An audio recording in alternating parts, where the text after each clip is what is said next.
अभी मैं हूँ Patel prop mart private limited greater Noida में, जो मेरा ऑफिस है। और यहीं से मैंने रियल एस्टेट का बिजनेस शुरू किया ग्रेटर नोएडा से 2006 से। और ये 16-17 साल का सफ़र मेरा यहीं ग्रेटर नोएडा से है, Patel prop mart private limited से। तो अभी ज़्यादातर रहना मेरा रामगढ़ या भवाली में होता है। कुछ कुछ दिनों में जब यहाँ आना होता है तो मैं देख रहा हूँ ग्रेटर नोएडा में प्रोग्रेस बहुत तेज़ी से हो रही है। खासकर लोगों का इंटरेस्ट बहुत बड़ा है और जो रेट्स हैं वो भी ऊपर को जा रहे हैं, और अभी उनके और जाते रहने की संभावनाएं भी हैं, क्योंकि कुछ ऐसी एक्टिविटीज़ हैं जैसे जैसे वो शेप लेंगी, जो सरकार की योजनाएं हैं, यहाँ पर लोगों का रुझान बढ़ेगा। जिसमें एयरपोर्ट है, एयरपोर्ट का काम बहुत ही तेज़ी से चल रहा है। मैं अपनी दूसरी यात्रा में पूरा एक्सक्लूसिव वीडियो एक एयरपोर्ट के डेवलपमेंट पे बनाऊंगा। जो इंडस्ट्रियल एरिया है वो बहुत तेज़ी से वहाँ पर विकसित हो रहा है। बहुत कंपनियां बन रही हैं, फैक्ट्रियां बन रही हैं, जो दूसरे देशों के इन्वेस्टर्स की भी हैं उसमें। इसके अलावा यहाँ पर एक दिल्ली मुंबई इंडस्ट्रियल कॉरिडोर का टर्मिनल पॉइंट है, वहाँ पर भी एक्टिविटी काफ़ी तेज़ी से बन रही हैं। और एक वहाँ पर हब भी बनना है, transport multi modal transport hub. तो ये सब चीज़ें जैसे जैसे शेप लेंगी, इस शहर में लोगों का रुझान बढ़ेगा और वो कहीं ना कहीं प्रॉपर्टीज़ में एप्रिसिएशन भी लाएगा। तो मेरी यही इच्छा थी कि यहाँ की एक्टिविटीज़ को, डेवलपमेंट को मैं सबके सामने लाऊं, और उसके लिए I am not the fit person, क्योंकि अब मेरा बहुत ज़्यादा यहाँ से संपर्क रहा नहीं है, तो बहुत ज़्यादा अपडेशन होती भी नहीं है।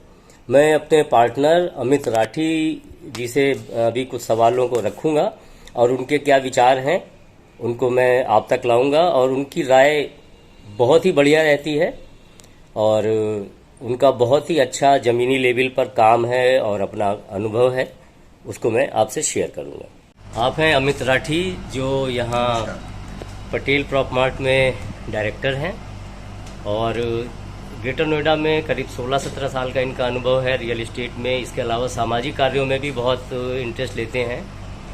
रोटरी में आप प्रेसिडेंट भी रह चुके हैं। इसके अलावा काफ़ी सामाजिक गतिविधियों में रुचि लेते हैं। तो अब मैं आ जाता हूँ इनके प्रोफेशन की तरफ, जो रियल एस्टेट है। और ग्रेटर नोएडा के पिछड़ेपन का अभी तक कारण यही था क्योंकि यहाँ इंडस्ट्रियल डेवलपमेंट ना के बराबर थी। तो अब उसमें काफ़ी फोकस आया है पिछले 3-4 सालों में। तो मैं राठी जी से पूछूंगा कि क्या डेवलपमेंट चल रही है और क्या आप उसका भविष्य देखते हैं। सर, उसमें सबसे बड़ा कारण ये रहा है कि इंडस्ट्री डेवलपमेंट ना होने की वजह से हमारे यहाँ पे जो लोगों को रोजगार के साधन नहीं थे, उसकी वजह से लोगों के रेजिडेंशियल सेक्टर जो अथॉरिटी ने बनाए थे वो डेवलप नहीं हो पाए थे। अब हुआ क्या है कि कुछ टाइम से गवर्नमेंट का फोकस पूरी तरह से इंडस्ट्री पे आया है, इंडस्ट्री डेवलपमेंट पे आया है। तीनों अथॉरिटी ने मिलकर अपना अपना कुछ ना कुछ एरिया जो है डेडिकेटेड इंडस्ट्री के लिए वो किया है, और पॉलिसी भी उस तरह से बनाई है। ग्रेटर नोएडा की बात करें तो ग्रेटर नोएडा में बहुत बड़ा इंडस्ट्रियल के सेक्टर्स ऑलरेडी डेवलप हो गए हैं, क्योंकि दिल्ली से काफ़ी इंडस्ट्री बाहर निकली है। उधर चूंकि हमारा चाइना से जो गवर्नमेंट ने इम्पोर्ट टाइट किया, तो उसकी वजह से कुछ उनके जो वेंडर्स हैं उन्होंने आके यहाँ पे सेटअप लगाया। एटमॉस्फेयर अच्छा हुआ है, लॉ एंड ऑर्डर इम्प्रूव हुआ है, तो काफ़ी कोरियन कंपनीज और जैपनीज कंपनी उन्होंने भी अपना यहाँ पे सेटअप लगाया है। और उसके साथ साथ दूसरा सबसे बड़ा बेनिफिट क्या है कि जैसे आप यहाँ देखेंगे तो एक तरफ तो एयरपोर्ट बन रहा है, एक तरफ हमारा मल्टी लॉजिस्टिक हब जो दिल्ली मुंबई जो कॉरिडोर है उनका टर्मिनल पॉइंट। तो बेसिकली जो दिल्ली है वो उसमें जो है वो ग्रेटर नोएडा है बेसिकली। तो यहाँ पे दिल्ली कलकत्ता, दिल्ली हावड़ा ट्रैक जिसको बोलते हैं, दिल्ली मुंबई का ट्रैक, उनका सबका जो आपका टर्मिनेशन पॉइंट है वो यहाँ बन रहा है। तो यहीं पे माल आपका जो है एक जो हमारा है 24 घंटे में वो JNPT एयरपोर्ट या हमारा कोलकाता जाके वो डिलीवर हो जाएगा। तो ये बहुत बड़ा, उसकी वजह से ही यहाँ पे काफ़ी इंडस्ट्रीज आ रही हैं। यहाँ पे उसके लिए एक्विजिशन की प्रोसेस ऑलरेडी स्टार्ट हो चुकी है। एयरपोर्ट का सब जानते हैं, फेज़ 1 ऑलमोस्ट गवर्नमेंट की पूरी कोशिश है कि हम दिसंबर 23 में या लोकसभा इलेक्शन से पहले उसका फेज़ 1 ऑपरेशन कर दें। मैं आपको जरा सा रोक रहा हूँ कि जैसे आप योजना बताएं तो साथ में जमीनी लेवल पे उसमें क्या हो रहा है वो जरूर बताएं, क्योंकि योजनाएं तो हम बहुत समय से सुनते हैं। जमीनी लेवल बात करें तो एयरपोर्ट की तो सभी को पता है कि फेज़ 1 उनका जो एक्विजिशन कंप्लीट हो गई है, और उसमें रनवे हमारा एक रनवे हमारा स्टार्ट हो जाएगा दिसंबर 23 में, उनका जो डेडलाइन है। जो जूरिक इंटरनेशनल के साथ गवर्नमेंट का एमओयू है। उसके बाद फेज 2 की एक्विजिशन स्टार्ट हो गई है। फेज 3 की भी ऑलरेडी इन्होंने प्लानिंग कर दी। बेसिकली 4 फेज में एयरपोर्ट बना रहे हैं। तो एयरपोर्ट में वहाँ कुछ स्ट्रक्चर बन गया है? स्ट्रक्चर बन गया है आपका, रनवे वगैरह का? हाँ, उस पर आपका काफी लेवल पर काम चल रहा है, तेजी से काम चल रहा है। बहुत बढ़िया। और अब यदि हम बात करें यमुना के इंडस्ट्रियल एरिया की, हमने ग्रेटर नोएडा की बात की, यमुना में इंडस्ट्री जो है काफी तेजी से इन्होंने लेकर आए हैं। यहाँ पे सेक्टर 32, 29, आपका 33, ये 3 सेक्टर इनके पहले थे, फिर इन्होंने चौथा सेक्टर लेकर आए सेक्टर 28। तो इसमें बल्कि इन्होंने गवर्नमेंट ने क्या फोकस किया है कि उन इंडस्ट्रीज को प्रमोट कर रहे हैं, उन क्लस्टर्स को प्रमोट कर रहे हैं जिसमें हमारे पास हम जिनको इम्पोर्ट करते थे। जैसे इन्होंने दवाइयों का के लिए इन्होंने मेडिकल डिवाइस पार्क बनाया, तो उन इक्विपमेंट्स को जो मेडिकल में हम इंपोर्ट करते थे चाइना से या किसी और कंट्री से, गवर्नमेंट का प्रयास है कि हम यहीं पे उसको मैन्युफैक्चरिंग कराएं ताकि हमारा इम्पोर्ट पे जो है डिपेंडेंसी घटे। और उसके अलावा जैसे टॉय पार्क बन रहा है यहाँ पे, मतलब टॉय के लिए इन्होंने टॉय इंडस्ट्रीज के लिए अलॉटमेंट की हुई है वहाँ पे, वो डेडिकेटेडली टॉय जो मैन्युफैक्चरिंग करते हैं उन्हीं के लिए है। तो उसमें भी गवर्नमेंट का प्रयास वही है, क्योंकि हम काफ़ी ज़्यादा इम्पोर्ट करते हैं। हैंडीक्राफ्ट का एक इन्होंने, और एमएसएमईज के लिए, छोटी छोटी इंडस्ट्रीज के लिए, स्मॉल स्केल इंडस्ट्रीज के लिए इन्होंने सेक्टर 29, सेक्टर 32 में ऑलरेडी इन्होंने अलॉटमेंट दी हुई है। एक एमआरओ और फिल्म सिटी का भी कुछ सुना है सर? हाँ, उसमें भी जो यमुना अथॉरिटी है उसमें सेक्टर 21 की इन्होंने फिल्म सिटी के लिए रिजर्व कर रहे हैं। इनका पर्पस ये गवर्नमेंट का कि जो जैसे मुंबई एक तरह से हमारे यहाँ हब है, या फिल्म सिटी एक हमारे यहाँ साउथ में आंध्र प्रदेश में है, हैदराबाद में है, तो उसको उसी के एक तरह से हम यहाँ पे एक मॉडल ये लेके आए ताकि हमारे यहाँ पे लोगों को उसमें भी रोजगार मिले। काफ़ी फिल्मों की शूटिंग होने लगी है, ऑलरेडी गवर्नमेंट ने इन्हें सब्सिडी भी दी है। तो गवर्नमेंट का प्रयास है कि यहाँ पे आके स्टूडियो बनाएं बड़ी बड़ी कंपनी, और यहाँ पे डेवलपमेंट करें। और सबसे बड़ी बात है कि जो आपने दूसरा पॉइंट कहा, एमआरओ, मेंटेनेंस, रिपेयर और ओवरहालिंग है, ये एयरपोर्ट उसके लिए हमारा जो एरोप्लेन्स के लिए, एरोप्लेन्स चूंकि वो इंडिया में अभी नहीं है वो फैसिलिटी, चूंकि यहाँ जेवर में इतना बड़ा एयरपोर्ट बन रहा है, तो गवर्नमेंट उसी के लिए वो उसके पास में ही इन्होंने एक जमीन रिजर्व की है, और वहाँ पे इन्होंने ऑलरेडी जो है कई कंपनी इनके टच में है जो इसका काम करती है, उनको अलॉटमेंट देने की बात चल रही है। तो यहाँ तो फिर दूसरे देशों के हवाई जहाज भी रिपेयर के लिए आएंगे? वो तो होता ही, वो तो सर रहता ही है। अभी मैं देख रहा हूँ ग्रेटर नोएडा में जो हेलीकॉप्टर्स हैं वो भी बहुत जगह से रिपेयर होने के लिए आते हैं, वो एक अच्छा हब बना हुआ है जी। तो इसमें भी एक अच्छी संभावना देख रहे हैं। तो अब जैसे जैसे ये अगर इंडस्ट्रीज डेवलप होंगी तो कहीं ना कहीं 2-3 चीज़ों की डिमांड फिर अपने आप पैदा हो जाती है।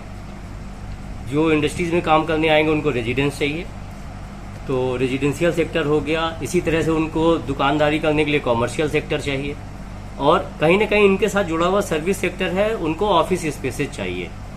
देखिए, तो इसमें हाँ एक खास चीज़ ये है कि अभी आप ग्रेटर नोएडा की डेवलपमेंट बता रहे हैं, मेरा थोड़ा सा ये सब जानने की मंशा ये थी कि एज ए इन्वेस्टर कोई यहाँ क्या संभावना तलाश सकता है, उसके लिए थोड़ा सा बताएं। देखिए, सबसे बड़ा अब ये मान के चलें कि जो इंफ्रा ग्रेटर नोएडा के पास है वो आज की तारीख में दिल्ली एनसीआर में कहीं भी वो इंफ्रा मिलता नहीं है। और बाढ़ का बताइए, बाढ़ दिल्ली जो डूब रही है, और ग्रेटर नोएडा का क्या हाल है? देखिए, बिल्कुल साफ है, आप देख सकते हैं, आप यहाँ रह ही रहे हैं, कोई इशू नहीं है, और किसी तरह कोई कहीं से कोई मतलब दिक्कत नहीं है। वाटर लॉगिंग नहीं है। बल्कि बारिश का तो मजा आता है, जब बारिश पड़ती है तो गाड़ी लेके आप जब निकलते हैं तो आपको बहुत बढ़िया ग्रीनरी इतनी है और इतना ज्यादा एनवायरनमेंट बहुत अच्छा लगता है। मैं आपको एक सेकंड रोककर इनके कमर्शियल बेल्ट की ग्रीन बेल्ट ही दिखा देता हूँ।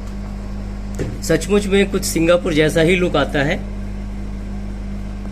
तो अब इन्वेस्टर को थोड़ा सा फोकस करके क्या सलाह देना चाहिए? होता क्या है कि जब रोजगार आता है तो फिर लोग भी रहने के लिए आते हैं, ये अपने आप में एक बायो प्रोडक्ट है। तो चूंकि इतनी सारी चीजें हो रही हैं, इंडस्ट्रीज आ रही हैं, तो फिर लोग भी आ रहे हैं। अभी हुआ क्या है कि पिछले यदि हम 2021 से यदि आज हम 2023 में बैठे हैं, पिछले 2 साल के अंदर ऑलमोस्ट कई सेक्टरों में रेजिडेंशियल में 100% ग्रोथ मिल गई है।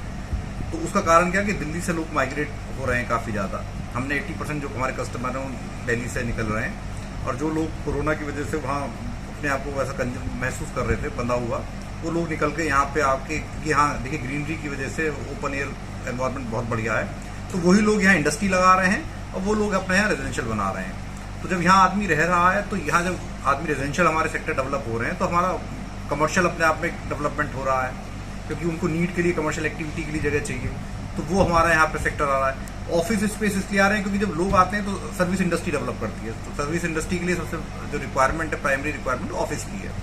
तो तीनों सेक्टरों में जो है अंतर दिख रहा है। आप कमर्शियल बेल्ट की यदि हम बात करें तो लास्ट ईयर की यदि आप ऑफिस के रेट चेक करें और आज के चेक करें तो काफ़ी अंतर आया है।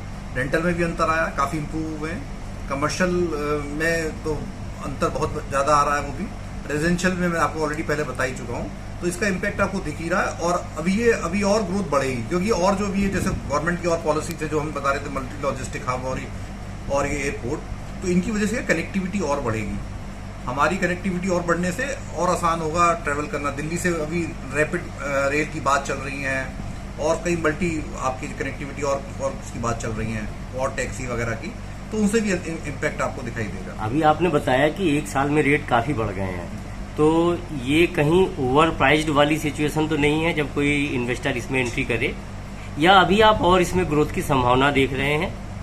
और प्रॉपर्टी का चयन कैसे कर लें यहाँ पर? सर देखिए, क्योंकि बहुत कुछ है यहाँ। सबसे बड़ी बात ये है कि यदि हम बात करें रेजिडेंशियल सेक्टर की, यदि बात करते हैं तो आप किसी भी सेक्टर में आप जाएं तो इन्वेस्टर नहीं आ रहा, ज्यादातर यूजर आ रहे हैं। क्योंकि आप हर सेक्टर में जाएंगे तो हर सेक्टर में जिस आदमी ने परचेज किया प्रॉपर्टी, यदि हम देखेंगे लास्ट 2 साल के अंदर, उसमें से 60-70% वो लोग हैं जिन्होंने ऑलरेडी कंस्ट्रक्शन अपना या तो कर लिया है या कर रहे हैं। तो चूंकि एंड यूजर पे हमारा जो कंजम्पशन हो रहा है, तो इसीलिए वो बबल नहीं बन रहा है।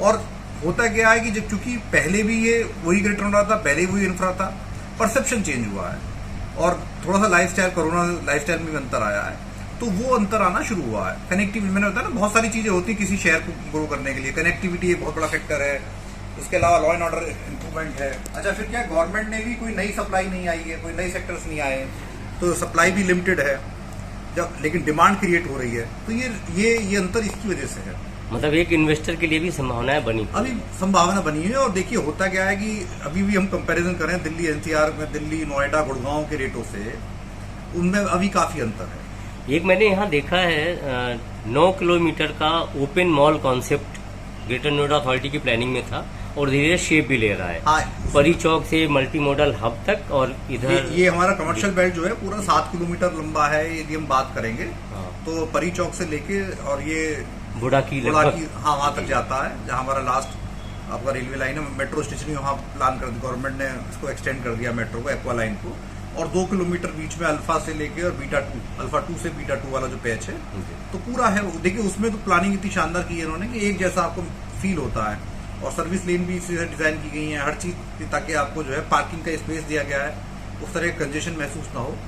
और ये एक्टिविटी जो हब है, चूंकि मेन कनेक्टिविटी रोड है, तो इसके साथ साथ एक शहर में जैसे आप कंपैरिजन करेंगे कनॉट प्लेस से, या किसी और शहर में, गुड़गांव में हम एमजी रोड को करते हैं या गोल्फ कोर्स एक्सटेंशन रोड, उसी तरह का ये डेवलपमेंट आपको यहाँ दिख रहा है। तो मतलब यहाँ हम ऑफिस के लिए या कमर्शियल के लिए इन्वेस्टमेंट का सोच सकते हैं। हाँ, ये ऐसी बेल्ट है। बिल्कुल बिल्कुल, क्योंकि कनेक्टिविटी के हिसाब से बहुत बढ़िया है। मेट्रो ऑलरेडी है यहाँ पे, रोड भी मेन कनेक्टिविटी रोड आपको मिल रही है। अगर मैं आपसे कहूँ कि 30 सेकंड में आप अपनी बात खत्म करें कि भविष्य में ग्रेटर नोएडा को कैसा देखते हैं अपने लिए और अपनी अगली पीढ़ी के लिए। देखिए मुझे तो बहुत अच्छा लग रहा है। मैं 16-17 साल से इसी शहर में रह रहा हूँ, बल्कि लगभग 20 साल हो गए मुझे रहते रहते। 2003 में मैं आया था, और मुझे तो बहुत बढ़िया लगता है। और मैं बाकी जो और लोग हैं, क्योंकि देखिए आदमी को चाहिए कि जब हम रह रहे हैं तो सिस्टमेटिक प्लानिंग वहाँ होनी चाहिए, चीज़ें बिल्कुल साफ सुथरी हों, सब चीज़ें हों। तो वो अपने आप में बेस्ट एग्जाम्पल, जो स्मार्ट सिटी मोदी जी का कंसेप्ट है, वो ऑलरेडी उसका एग्जाम्पल ये ग्रेटर नोएडा है, सेल्फ सस्टेनेबल सिटी है। तो अब इसमें एक सवाल रह गया था, अगली पीढ़ी के लिए क्या ये शहर आपके बच्चों की जरूरतों को पूरा कर पाएगा अगले 20-30 साल तक? सर देखिए, बच्चों को हमारे लिए क्या चाहिए, एजुकेशन के अच्छे हब होने चाहिए, मेडिकल फैसिलिटी अच्छी होनी चाहिए, कनेक्टिविटी अच्छी होनी चाहिए। वो तीनों चीजें यहाँ मिल रही हैं, तो और उसके बाद साथ साथ जॉब अपॉर्चुनिटीज यहाँ मिल रही हैं, रोजगार के मौके आ गए। चलिए धन्यवाद, बहुत बढ़िया, आपसे बहुत विस्तार से जानकारी मिली। Thank you sir.